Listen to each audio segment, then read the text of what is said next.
Welcome to the podcast, ladies and gentlemen. I'm your host, Garima, and today we have a distinguished guest on our podcast who is at the forefront of a crucial conversation shaping the future of biobanking. Our guest today is none other than Zizis Kozlakatis, a prominent expert in the field of biobanking, and with him today we'll be discussing the exciting intersection of environmental responsibility and science. But Yes, before we get started on our discussion about decarbonization in biobanking, let me give you a quick overview of his remarkable background. Dr. Kozlakidis is a virologist and an expert in biobanking. He is the head of laboratory services and biobanking at the International Agency for Research on Cancer at the World Health Organization. He is responsible for one of the largest and most varied international collections of clinical samples in the world, focusing on gene-environment interactions and disease-based collections. The WHO infrastructure supports multinational efforts in making treatments possible and delivering these resources to resource-restricted settings. Dr. Kozlakidis has a PhD in microbiology from Imperial College London. He is an elected Fellow of the Linnean Society of London, the Royal Academy, and a Turnberg Fellow of the UK Academy of Medical Sciences. Additionally, he is the editor-in-chief of the scientific journal Innovations in Digital Health, Diagnostics and Biomarkers. He served in the past as president of the International Society of Biological and Environmental Repositories and as the chair of the Center of Excellence for Infectious Diseases for the Biobanking and Biomolecular Resources Research Infrastructure, European Research Infrastructure Consortium. He holds an executive MBA from Cass Business School and is the co-founder of the City Healthcare Innovation Network. He also holds visiting faculty positions in China and the UK. So buckle up for an insightful session today. Without further ado, let's welcome Zizis Kostakidis on the podcast. Hi, Zizis. hello. Thank you very much for your kind words. I'm really humbled by the presentation. We are over the moon to have you, Zizis. So let's kick things off by discussing traditional biobanking. Zizis, traditional biobanking is not without its environmental challenges. So could you shed some light on the challenges associated with with the traditional biobanking and also perhaps present some solutions or Yes, just yes. elaborate? Yeah. Please go ahead.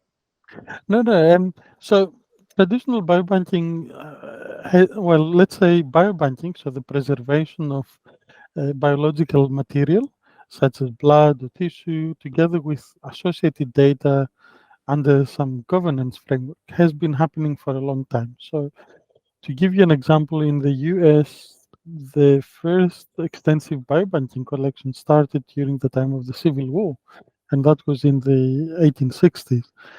And something similar was happening all across Europe at the end of the 19th century with collections in museums or royal societies and so on.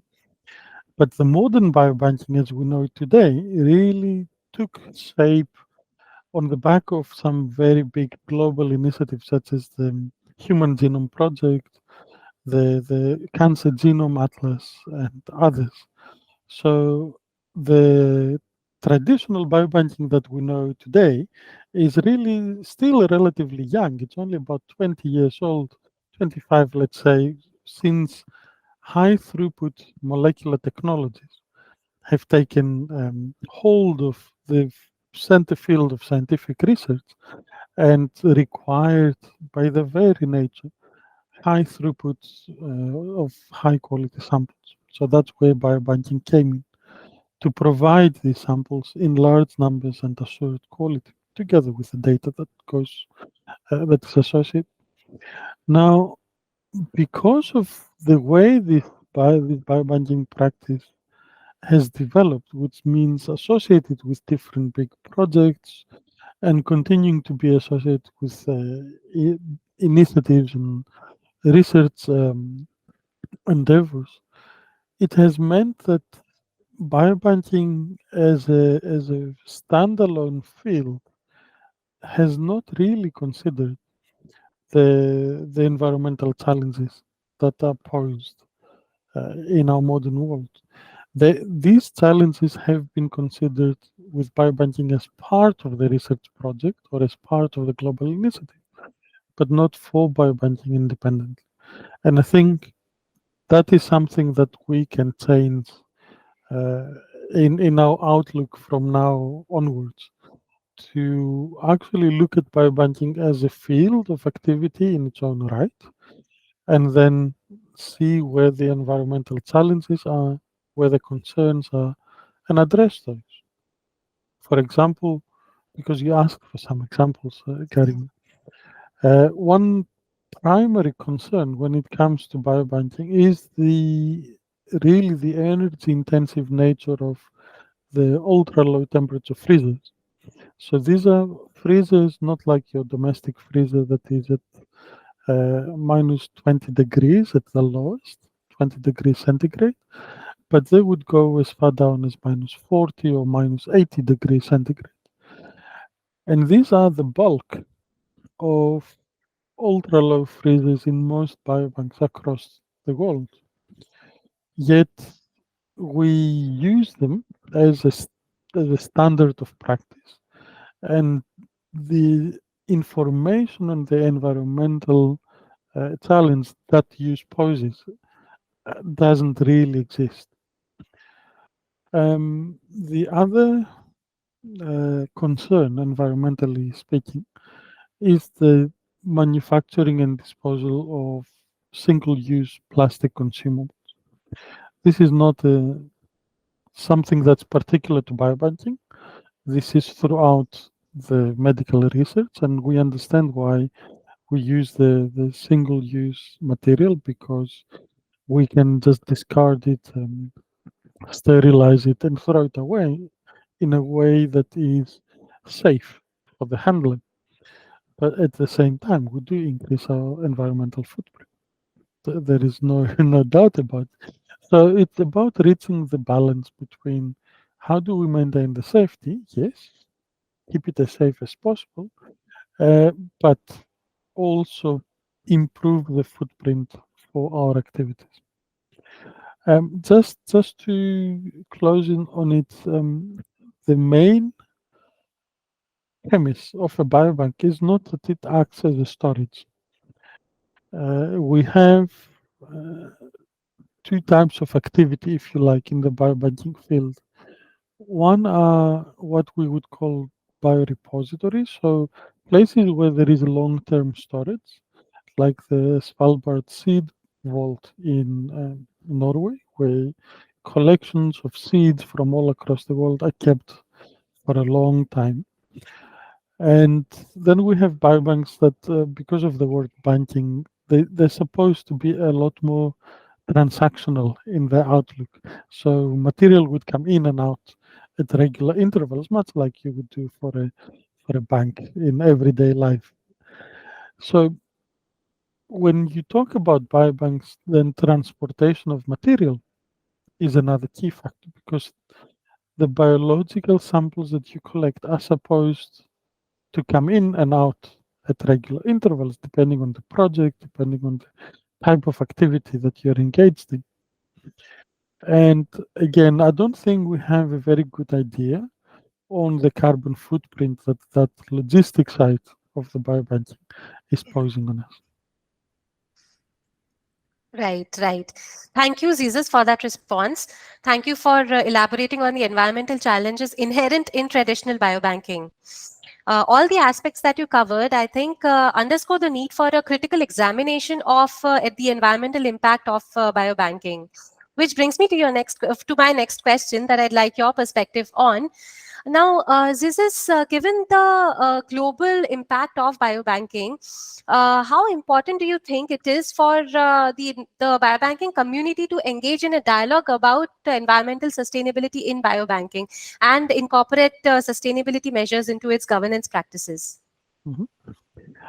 Um, well, how important? I think it is very important, but then it's a biased answer. But no, if we look at it objectively, there is no such dialogue at the moment. There are very few, say, for example, roundtable discussions that are hosted at the annual ISBE meeting. ISBE is the International Society for Biological and Environmental Repositories. So we have a couple of roundtable discussions. We've had a major publication on the subject that was published last year, but these are very, very indicative first steps that there is an interest in the community, but it's not a consolidated interest. It's not, let's say, a, a dialogue that has been entrenched in our activities, even not everyday activities, but say bi-monthly or annual activities. So there is space for growth. There is space for further considering the impact of biobanking, local and global, and continuing this dialogue.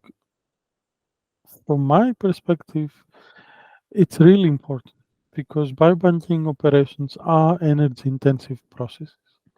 Like we said before, from long distance transportation, long term storage, the use of resource intensive disposable material, all this is energy intensive. So we need to have a dialogue. At the same time, the the dialogue that we need to have cannot be based on radical solutions, I don't think. Biobanking is a field of sustained growth, of long-term outlook. So you cannot start a biobanking project for 3 years. It really doesn't make sense.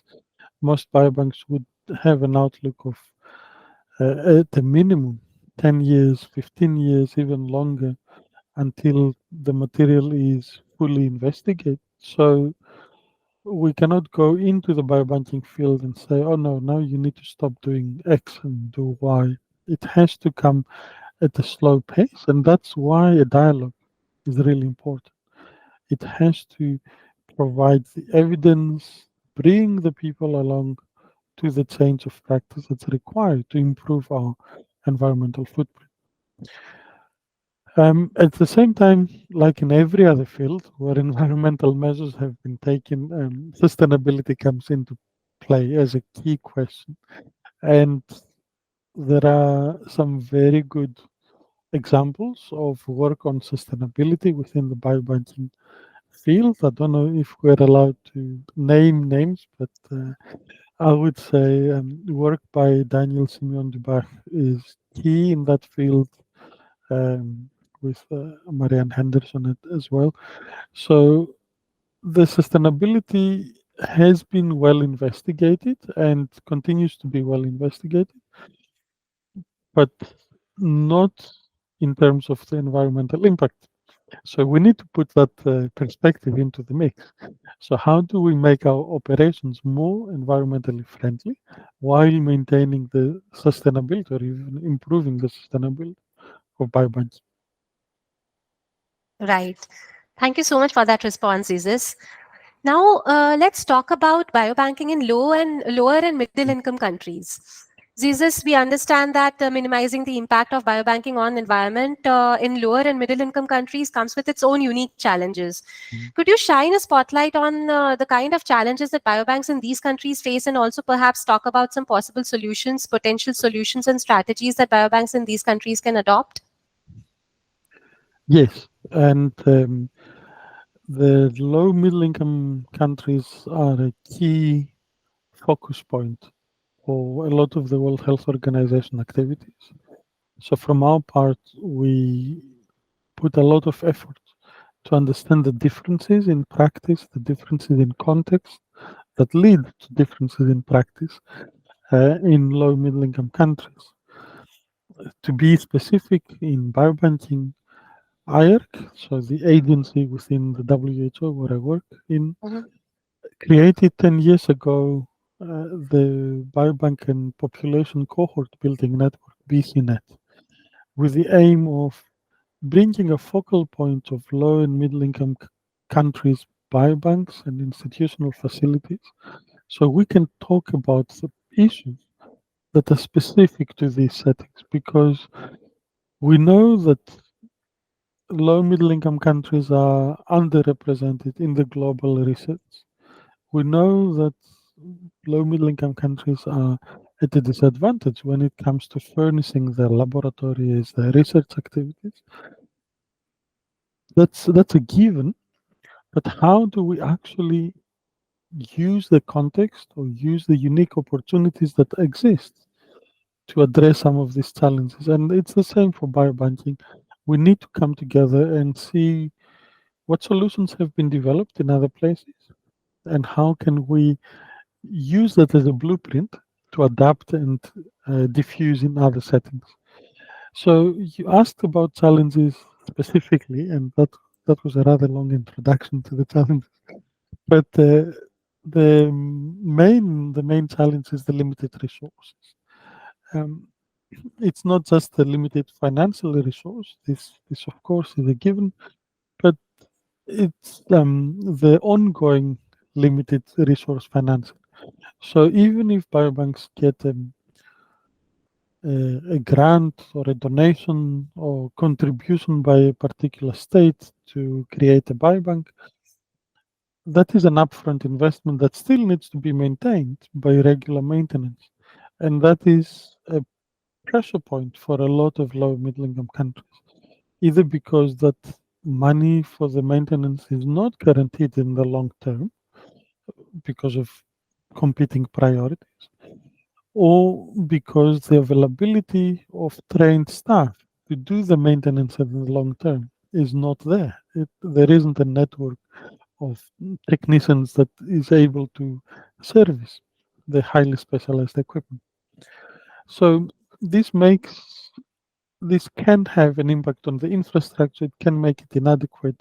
Of course, it can impact the environmental footprint because instead of maintaining some equipment, that equipment breaks, you have to buy new ones. So you increase your environmental footprint involuntarily. The other item is the lack of reliable electrical supply. So the availability of electricity has been a major infrastructural pain point for low middle income countries for a long time. And the more hospitals and hospital laboratories and universities have been furnished with equipment, especially sensitive equipment for research, the more acute this problem becomes. One of the ways of addressing this problem of reliable electricity has been to provide on-site generators that are typically petrol consumed, and it means that in order to maintain the consistency and the quality of the sample processing, you increase your environmental footprint because every now and then you have to consume petrol on top of your electricity consumption. Um, there are some solutions. So I am aware of biobanks that have opted for a mix of renewable resources such as solar power and petrol to cover for the lack of stable electricity, but again, not without issues. So some of the solar power solutions, the battery is not, the lifespan of the battery is not the desirable one. So again, if you need to change batteries every 3 or 4 years, you still create an environmental footprint that is actually not as desirable as you would originally have thought. The other is the access to the sustainable technologies.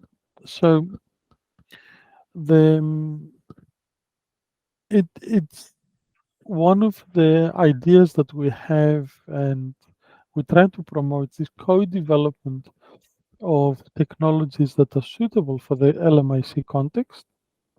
So it's not just a simple importation of a technology. You buy it off the shelf in Canada, for example, and you bring it over to Uganda, and these are just random countries that I've mentioned.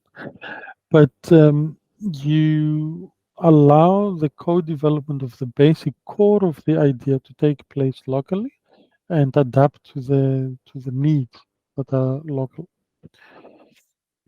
So what are the solutions? Okay, of course, the optimal use of the existing storage equipment, of course, the optimal use of the capacity of the storage equipment, the phasing out of CFCs and 8 CFCs. I mean, this has been ongoing, but if we can accelerate it in some way, that would be even better.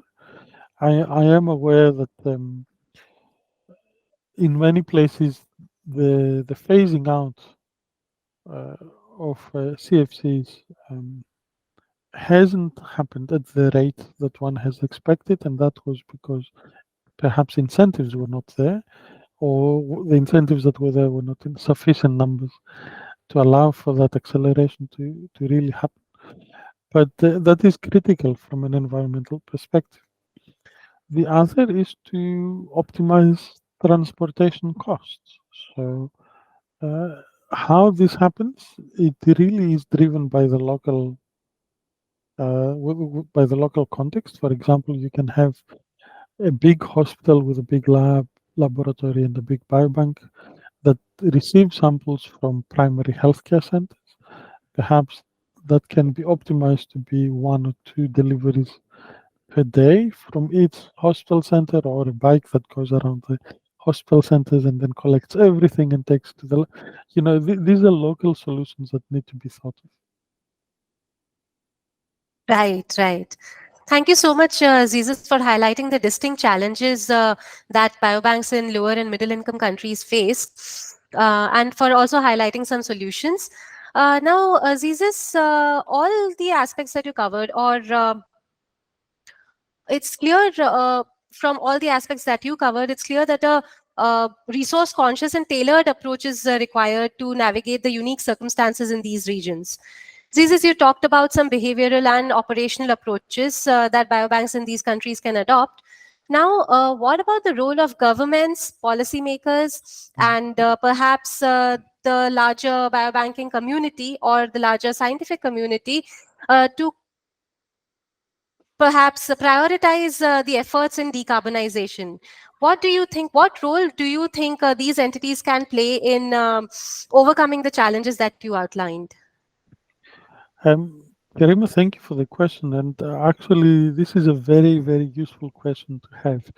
Okay. Very frequently in biobanking, we get so um, enhanced, so entrenched, let's say, with the everyday operational aspects that we forget of the bigger picture. So I think, yeah, that's very critical to consider. Biobanking operations do not happen all in by themselves. What Mhm, I what what I mean by this is you have to have a stakeholder that provides the samples, and you have to have a stakeholder that requires the samples at a minimum for a biobank to exist, and probably an overseeing authority as well. mhm, So just by having a biobank, you have to interact with three key stakeholders that are probably one of them a policymaker and the other belong to the broader scientific community. So what what needs to happen is that we really need to maintain this very active uh, discussion with governments, with policymakers, with the broader scientific community for the environmental footprint of biobanking, how we can move into more sustainable practices. And how we do this really comes into a mix of things. So just doing one thing alone, what we have found by experience is that it's not sufficient. So you cannot just say this is best practice, for example, because mhm, it's based on research that shows that environmentally this is better. You have to facilitate this understanding of best practice in different settings. It might be best practice in a given setting, but not in every setting. And mhm, usually best practices translate into standards. So we have the ISO standards, ISO 20387 for biobanking. But again, if the standard is too prohibitive in allowing uh, the oh, how to say, so if the standard does not accommodate for changes in practice at regular intervals, and most standards actually now do that, so that's not really a danger. But then it's you get stuck. So you know you have to change something, but you can't because the standard is disallowing you to doing this. On the other hand, this is the push factor, so you have to change through the best practice, through the standards. There is the pull factor that we have to consider. So what are the incentives for doing this change? Because every time you change something in biobanking, your stakeholder downstream, the person who will receive the samples, wants to know if this change in practice has affected the quality of the material. For them, that's critical to know. So you need to be able to provide incentives, to provide funding for the biobank itself, but you need to provide also some funding to do the research in biobanking. So how does this change of practice may have a downstream impact? What is that? Can it be measured? How does it get measured? So the biobanking science in itself needs to be funded to go with the change and provide the evidence that's required.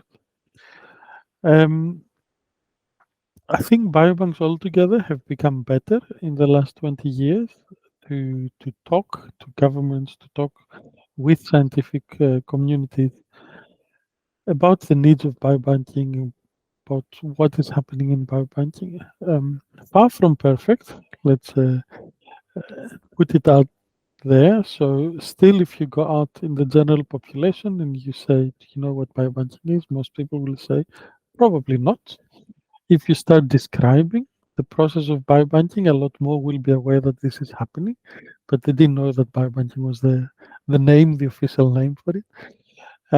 But that is not the majority of people. So we still have quite a lot of on our plate in terms of awareness, in terms of advocacy, um, and to be able to say, look, this is an activity that's really important. It is a foundation of scientific research, but at the same time, we need to consider the environmental impact, and how we do this is also important. Right. Jesus, in a way, it's encouraging to know that the progress, although slow, is being made. But yes, the larger picture needs to be taken into account, and there's a need for more advocacy, more discussions. Now let's shift our focus to high-income countries where there might be more resources. I think it would be interesting to explore the innovative technologies and practices high-income countries or biobanks in high-income countries are using.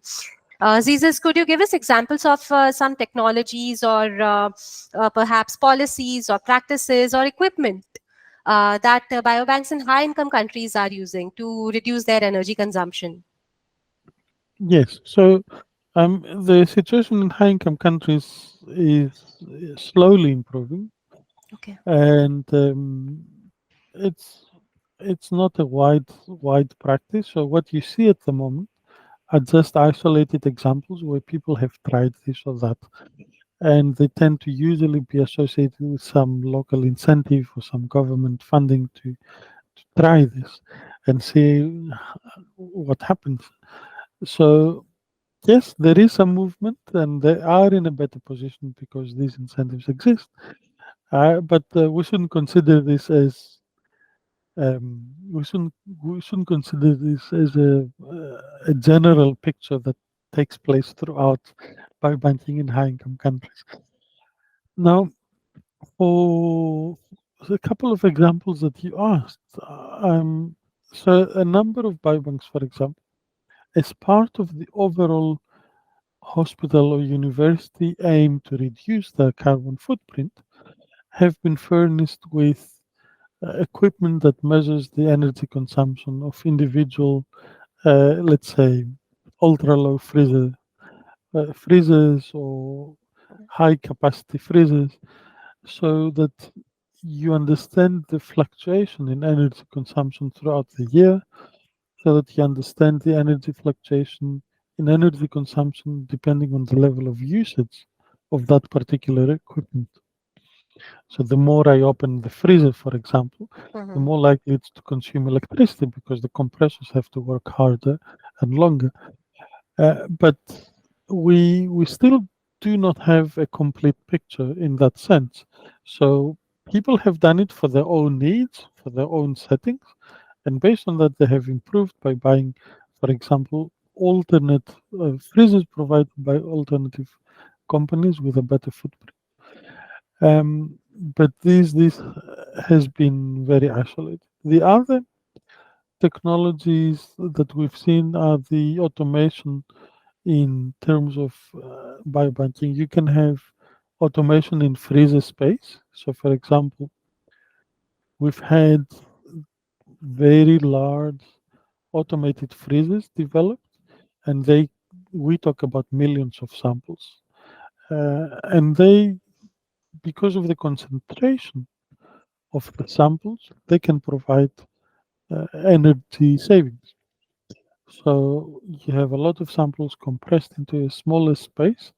So that is an economy of scale, and that gets reflected onto the Mhm. environmental footprint as well.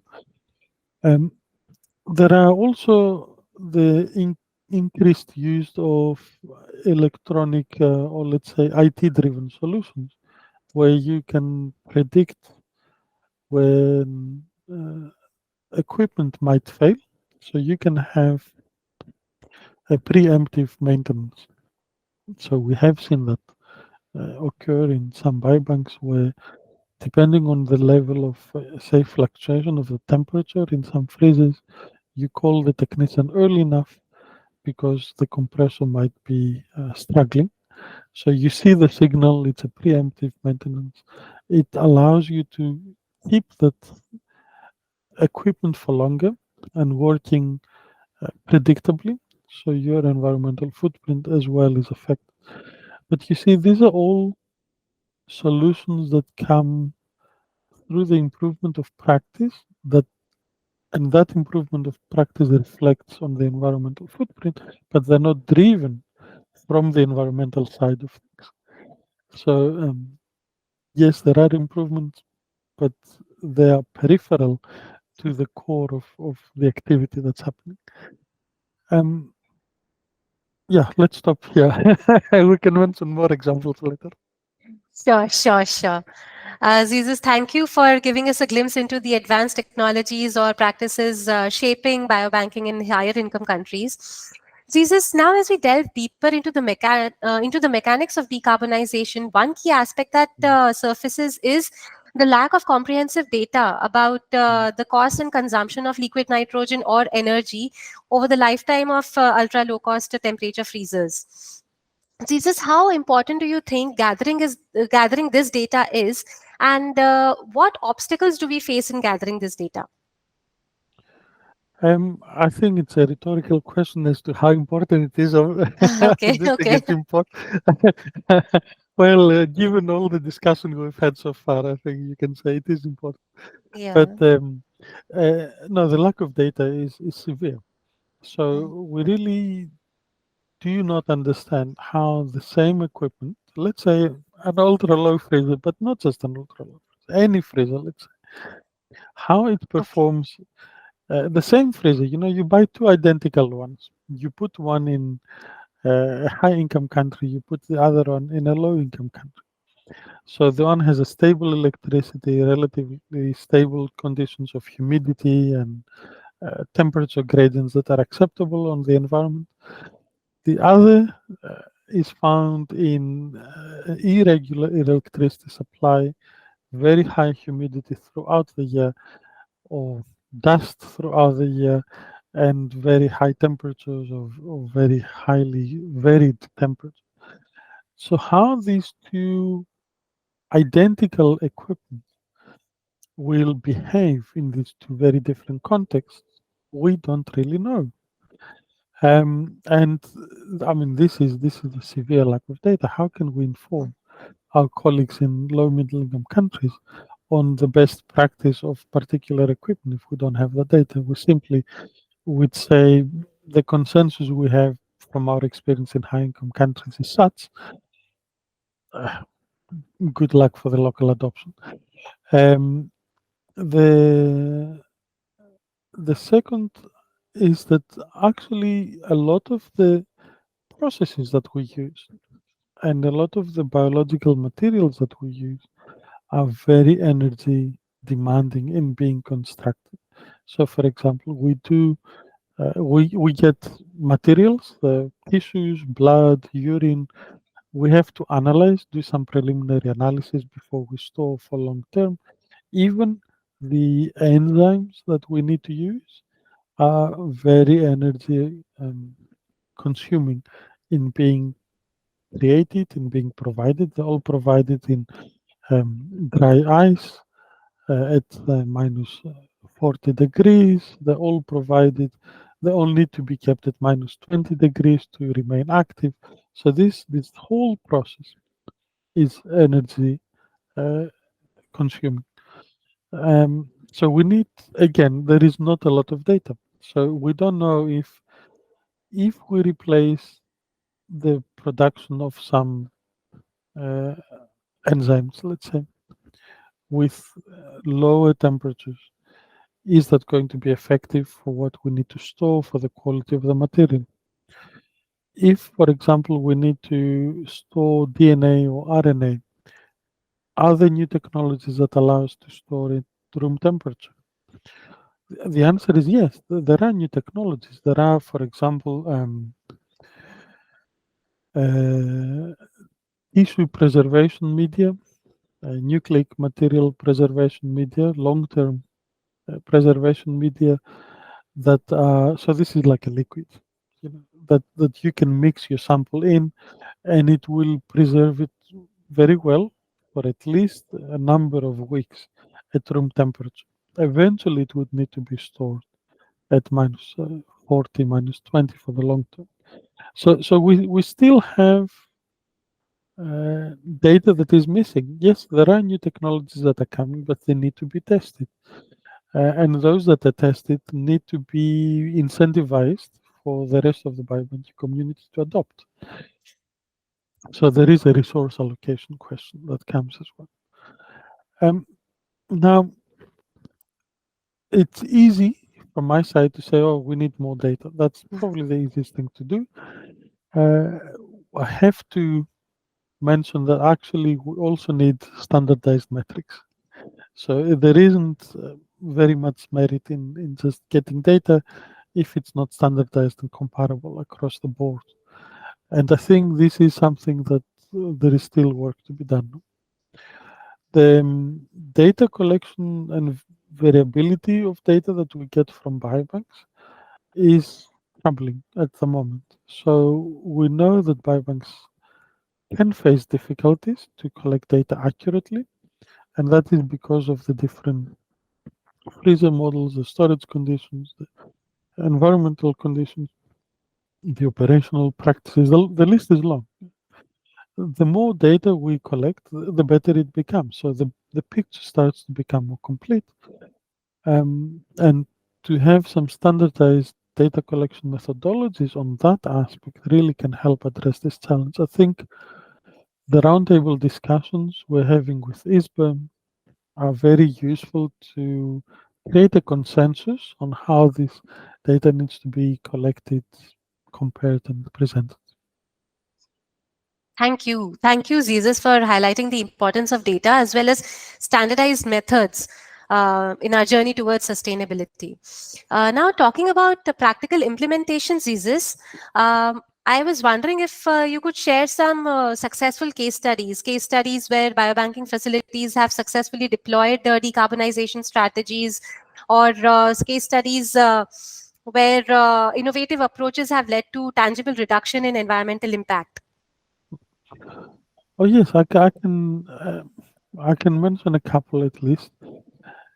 So, for example, the biobanking facilities in Kenya, a lot of them, they have developed solar panel uh, energy, an alternative energy source that's driven by solar panels.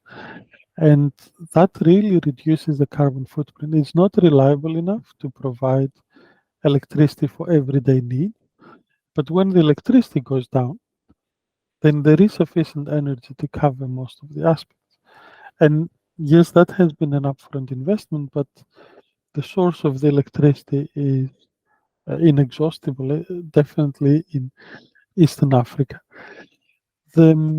We've seen similar approaches born by necessity in other parts of sub-Saharan Africa. A lot of the solar panel or environmentally friendly resources go into the energy mix that provides for the biobanks. We've had a number of biobanks that work with DNA and RNA to try new technologies in terms of the storage. There are some new technologies that allow the isolated DNA and RNA. So you get the blood or the tissue, and then you isolate the DNA, RNA. This has to be kept safe because it starts to degrade, it starts to break down very quickly after you isolate, which is absolutely understandable. The simple biology is the moment you take something out of its environment, it starts to degrade. And they create, in a sense, little capsules, or they lock it in airtight um, wax or oil container spaces. So there are some technologies that would allow you to maintain that level of integrity for the material for at least a considerable amount of time at room temperature, what we call room temperature in low middle income settings, which of course it's a completely different temperature to high income Mhm. settings. But we've had, yeah, there are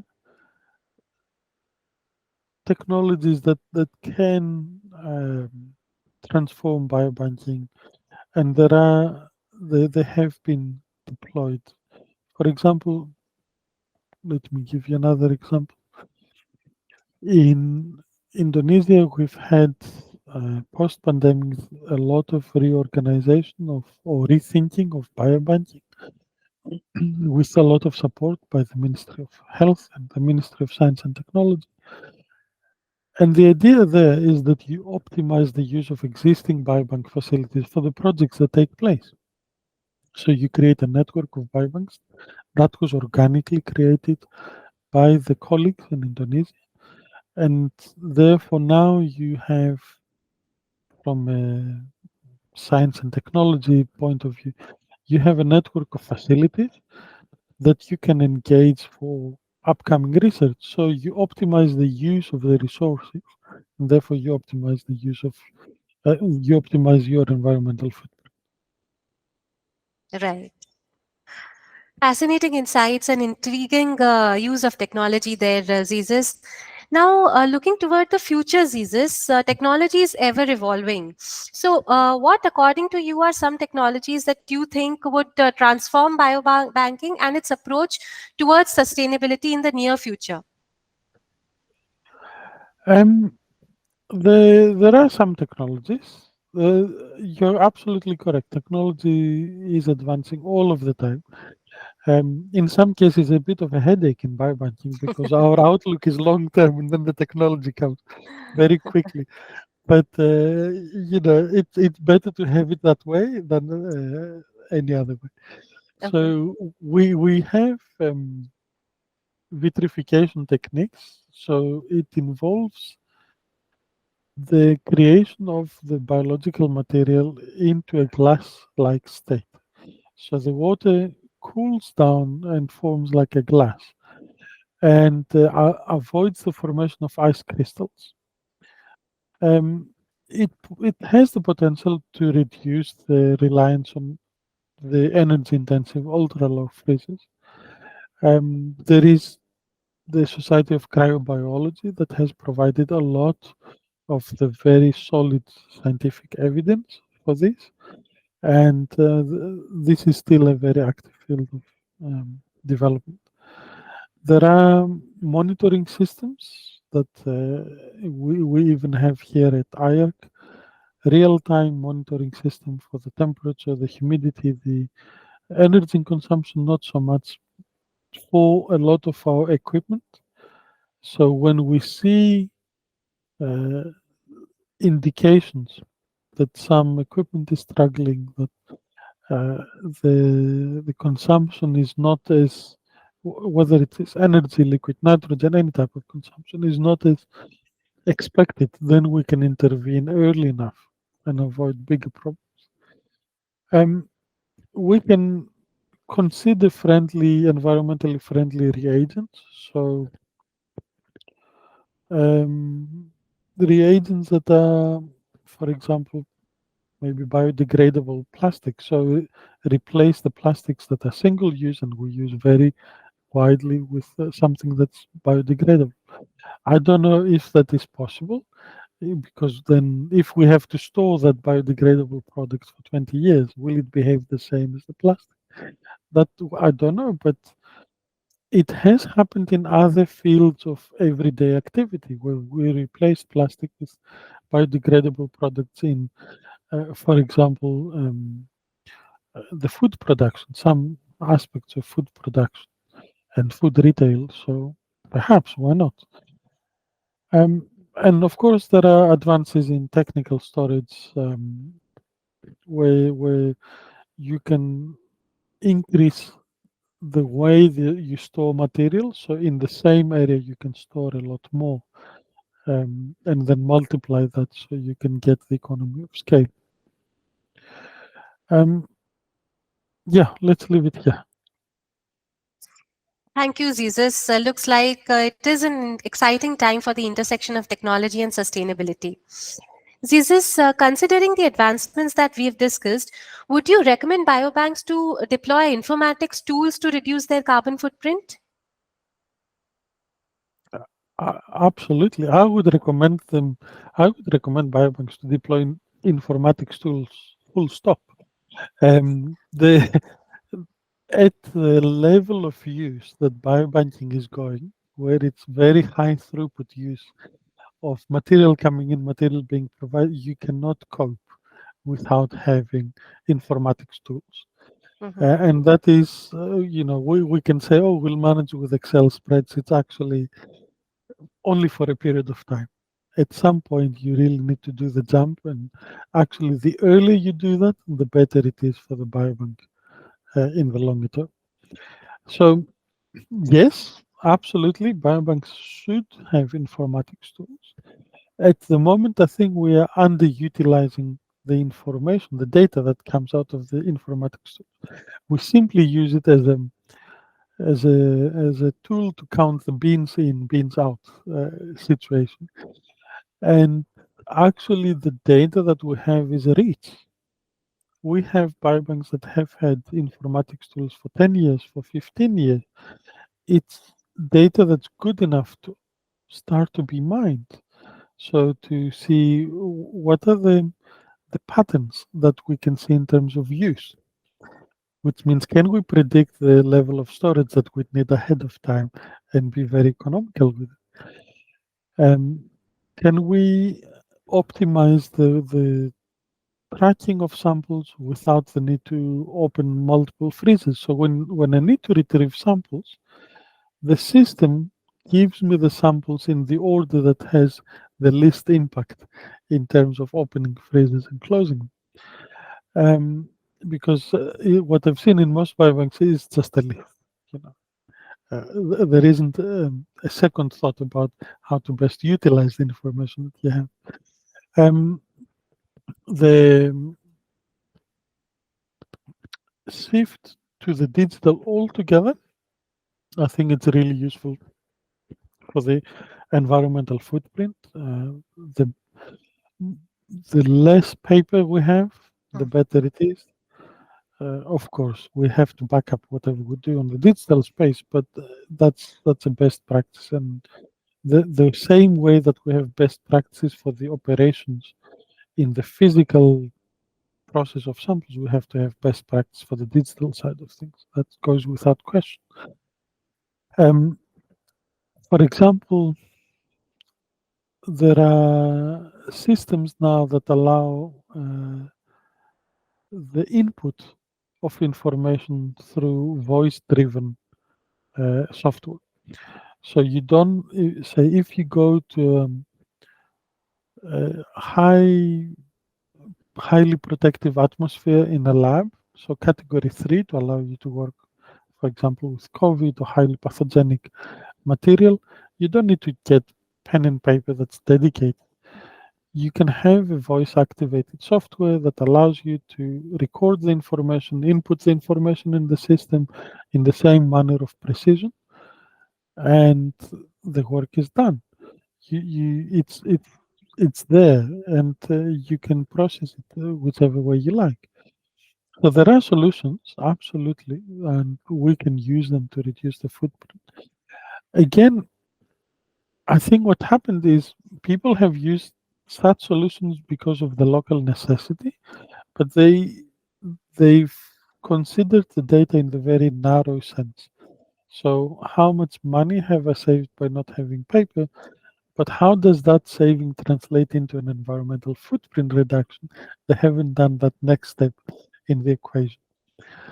Um, so having the digital side allows us not just to have the data in a proper way, but to then use data analytics tools and extract the underlying information from that.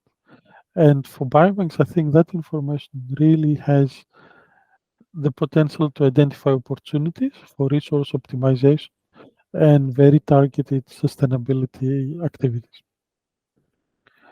Um, and we say about digital not needing or replacing paper altogether.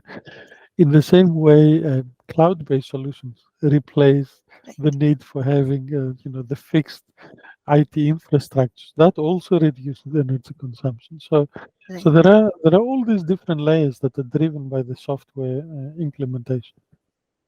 Yeah. Thank you, Zizes, for your insights into the potential role of informatics tools in biobanking sustainability, informatics tools, data analytics tools, and the elimination of pen and paper from the biobanking scene altogether. Thanks for that. Uh, Zizes, as we approach the final stretch of our conversation today, um, I'd like to turn our attention to practical guidance. Yes. Uh, Zizes, what advice would you give to biobanks embarking on a journey towards sustainability? What should be the first steps they can consider? I would say define your mission and vision. Really, Yeah. as a biobank, as any activity, the more biobanks mature and become independent infrastructures, they have to Okay. behave as such. They have to define their mission and vision. It's not good enough to say, oh, we're just a foundational infrastructure for the research at the university. But you have to say, we provide, for example, a tire. Our mission and vision is cancer research for cancer prevention. Mhm, So our activities in the biobank are driven through this mission, and we have to align at every step of the way. So mhm, you start from the top and you say, this is how we need to behave. Once you know your basic, your broad lines of behavior, then you need to take an assessment. So you need to know how much equipment you need, how that equipment behaves, how much energy it consumes. Apologies. So we can call it a carbon footprint assessment. I don't know what's the official name, but you need to assess if you implement what you are anticipating to implement, how costly that is in terms of the energy consumption. And once you know that, then it's easier to establish sustainability goals. So there is no point for, say, for example, if you're a biobank in a hospital, and the hospital says, oh, we need to reduce our energy footprint by 10% in the next 3 years. Well, okay, fine, but what's my benchmark? What's my starting point? You need to know that to then have the targeted intervention to allow you to align with the goals and policies that are imposed. And I have no doubt that in the name of energy reduction, in the name of perhaps financial sustainability for bigger organizations such as ministries or big hospitals, targets like this will be implemented, and biobanks will have to face how to deal with these targets. So the earlier we can do an assessment, the better. And then once you know where you need to target, start discussing with the stakeholders so that this culture of sustainability and why it's important and what are the long-term benefits can start to emerge. Biobanking is a long-term endeavor, and the benefits will also be in the long term. So you need to make sure that this is clear from the very beginning and engage with your stakeholders. Eventually, I think if you're within a learning environment, so an environment that allows for this feedback to come back and uh, plan again activities and improve activities. You test, you see how it improves, come back again and repeat the cycle. Um, Eventually, you would go in for an infrastructural review. So you would have done so many little point changes that you need to take a step back and say, "Oh, we've changed all the things; they all work." Um, Actually, can we translate it into a more concrete infrastructure that gives us a bigger picture? Um, I think this is inevitable, and for example, um, simple things. So, air conditioning units. Biobanks. The equipment behaves better at a stable temperature and humidity level. It's just the nature of the equipment that we have. Um, small changes into the way that air conditioning is placed, in the way that it's operated, whether you have a centralized system, a local system, in a big facility, can make a big impact on your energy consumption and how the equipment behaves.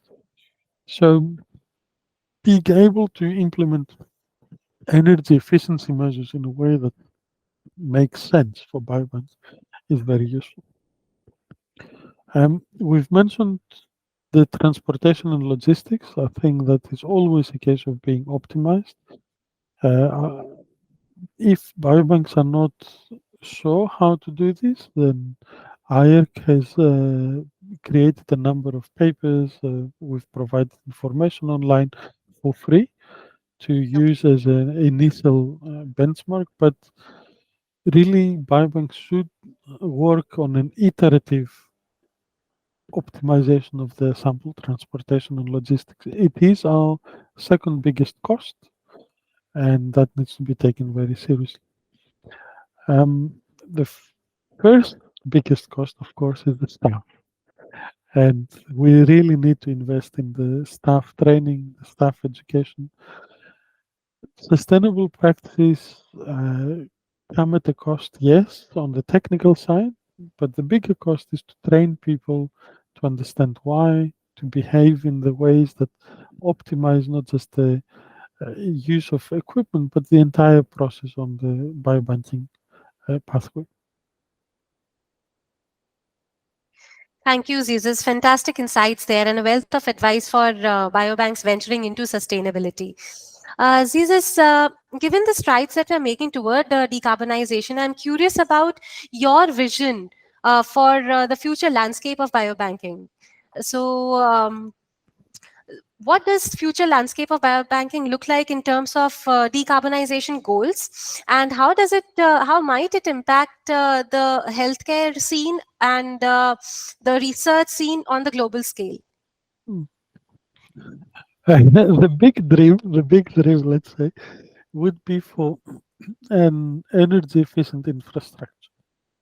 Okay. So we at the moment we invest a lot, even in low middle income countries. There is a lot of investment post COVID to develop surveillance mechanisms for emerging outbreaks of infectious diseases, to develop connected systems. So what happens in one hospital, you can compare with another hospital and be able to extract some conclusions regarding the efficiency. So these are big steps that are happening. They're happening as we speak.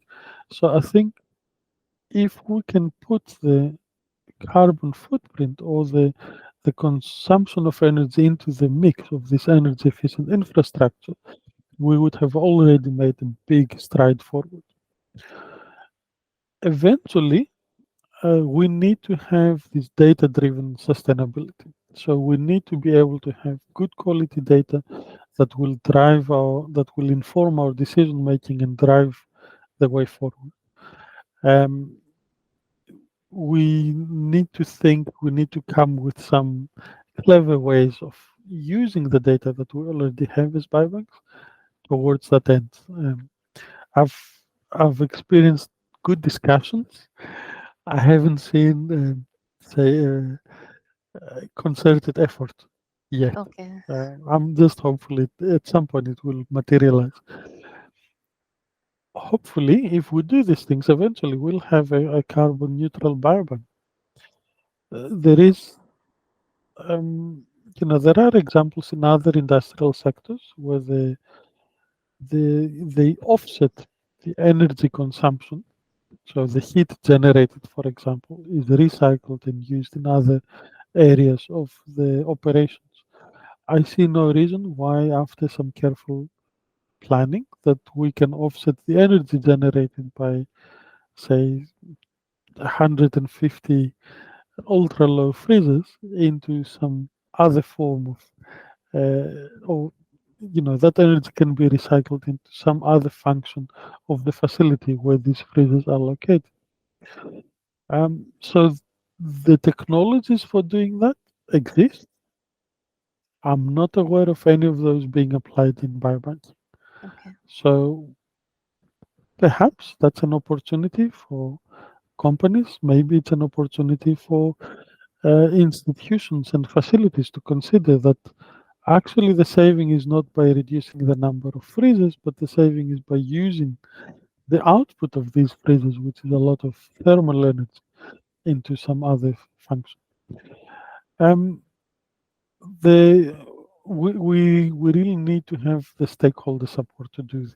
So there is no point to um, talk about something global in the scale of having a global initiative to reduce the carbon footprint of biobanking without taking the regulators on board, without understanding from their perspective that incentives need to be made, that biobanks need to be made sustainable, because at the moment a lot of biobanks are not. They depend on the continuous input, financial input of their hosting institutions.